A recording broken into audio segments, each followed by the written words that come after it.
For residents and businesses in the Gulf states, the oil spill threatens their livelihoods and their very way of life. Joining us now are Chris Thompson. He is president and CEO of Visit Florida. This is a tourism marketing corporation for the state of Florida, and former chairman of the board of the Port of New Orleans, Bernard Charbonnet. Good to see you both. Bernard, I want to go to you first because we always love to check in with the folks who are right there at the scene of the accident itself.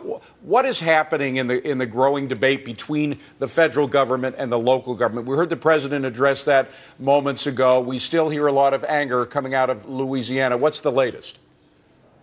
Well, I think that the governor is obviously establishing a beachhead, trying to develop his position and make sure that the Louisiana uniqueness of the Louisiana position is heard by the president. If the president doesn't quite understand that, then that's his job to make sure that he understands. We live here, we know these waters, we know this area, we know this economy. So the governor is well positioned to say, look, Mr. President, I know you're looking at this from a global perspective, but let me tell you how we do it here, and let me tell you it's the best way to do it here.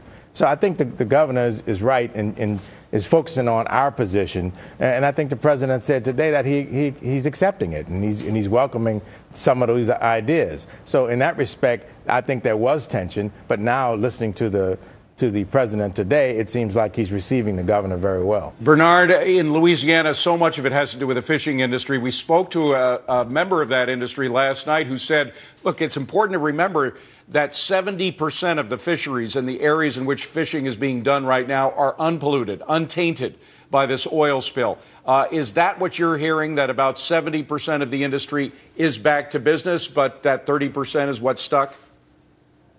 No, I've not heard any definitive numbers on who's back to work and who's not. What I hear is anxiety, and it's all over the place. And as we spoke the other day about the anxiety of the seaman industry, the tourist industry, these people are anxious. This morning I met with my clients, the International Longshoremen Association, more than 200 guys at a hiring yard, and there is anxiety all over the place because it's not what's happening today. It's will this well be shut, and what will happen tomorrow?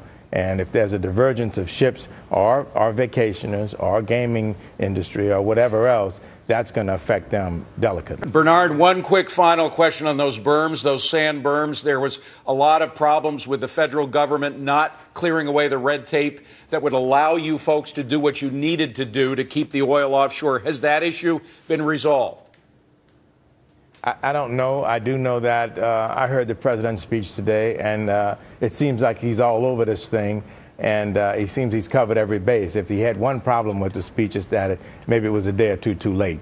I think the comfort level would have been raised had he made that speech a week ago and let us know that he was all over this thing. We simply didn't know. We saw all of his people. We saw the EPA director. We saw, like words from your dad, you got to hear him say it.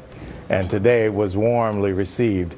However, I think had he said it 2 days ago, it might have been helpful. Better. Just earlier is better. Bernard, Chris, our thanks to both of you. Thanks, guys. Appreciate it.